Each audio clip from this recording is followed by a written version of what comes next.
Very good morning.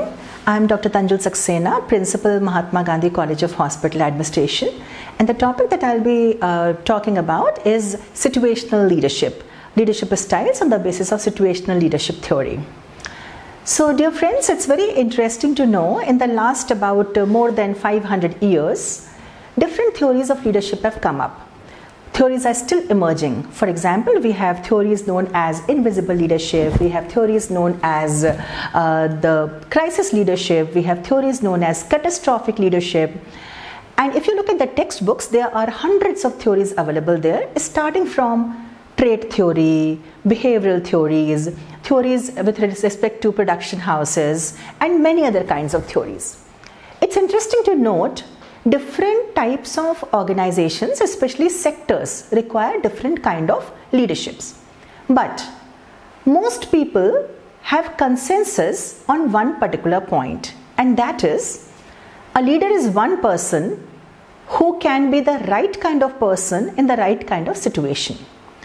It's very similar to parenting. It's like you have 3 children. One child doesn't need any push anywhere, does his or her homework pretty well, always goes to school, is on time, very disciplined, does studies on the basis of whatever is taught, teachers are very happy, and he or she is supposed to be the blue-eyed boy or girl of teachers and parents alike. There's a second child who requires a little push. Sometimes you need to nudge the person, you have to tell the girl or the boy to do the homework, you have to really push the person to sit to study, and so on and so forth.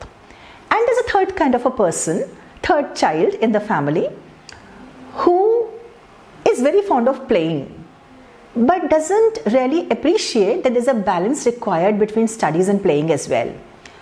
So we'd sit on the table if you're supervising, would do the homework if you keep nudging the person, nudging the child. Teachers would also have complaints with him. So if you have 3 kinds of children at home, obviously you will not have the same parenting style. Normally it is said a leader is a dealer in hope. When we say leader is a dealer in hope, that means there is no defined criteria on the basis of which a leader has to behave. So 2 gentlemen by name of Hersey and Blanchett, they gave a theory of leadership which is known as leadership styles, which is situational or which is exigency oriented. This leadership style has a couple of dimensions that we need to understand. When the theory of management was being developed, then Ohio State study and the Michigan studies, they talked about 2 kinds of people, 2 kinds of manager. One who was supposed to be production oriented, this side production oriented, and one who was supposed to be people oriented on the x-axis. In Indian context, Dr. Uday Parekh and Dr. T.V. Rao, people who have been pioneers in the organizational development, as per Indian scenario, they changed the terminology a little, and they said leaders could be either nurturing leader or they could be regulating leader. So leaders can display either a nurturing behavior or they can display a regulating behavior. When we talk about nurturing behavior, they can be high on nurturing or they could be low on nurturing. Similarly, when we talk about regulating behavior, they could be low on regulating and high on regulating.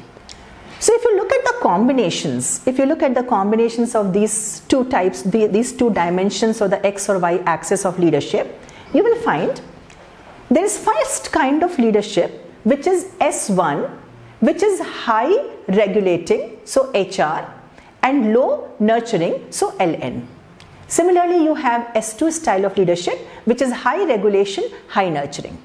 Third kind of leadership which is low regulation, high nurturing, and fourth kind of leadership which is low regulation, low nurturing. Now what is different here that this theory became the theory that ruled for the last 500 years and would be there for another few years? What is important here is this was the first theory which factored in the concept that a leader would be successful or effective depending on maturity level of the followers. A leader cannot be a leader unless there is a follower. So when we talk about maturity level of the followers, we measure the maturity in two dimensions. One is known as ability and second is known as willingness. So a follower could be able, could be willing. Able means the person has competence. Willing means the person is ready to work. So if we look at the two combinations, maturity level of followers can be defined as M1, M2, M3 and M4. Now M1 is the area where M1 are those followers who are neither able nor willing. That means neither they have competence nor they have willingness. M2 is the criteria where they do not have the competence but they have high motivation to work. They are very willing to work. M3 is the kind of followers who are mature in terms of they have high ability but they are not willing to work. So they have ability but they are not willing to work. And M4 is the most mature followers, meaning they have both the ability and willingness. I repeat, when we talk about maturity level of followers, we are measuring them on the basis of ability and willingness to work. So at one end we have followers who are neither willing nor able.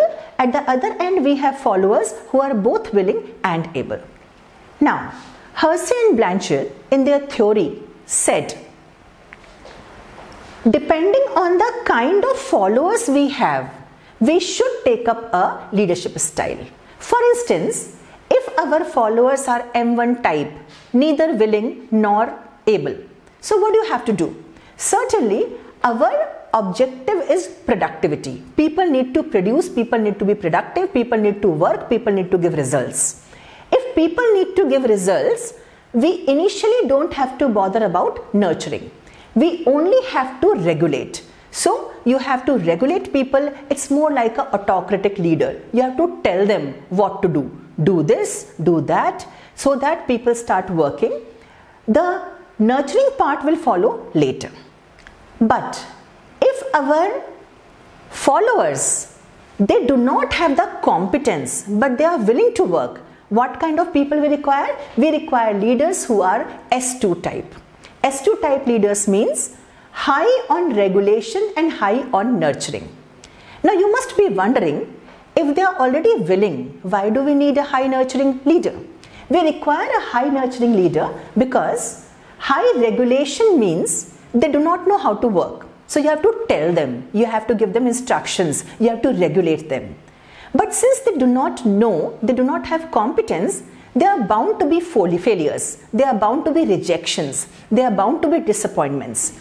In that case, they might lose motivation. So you need to be nurturing as well.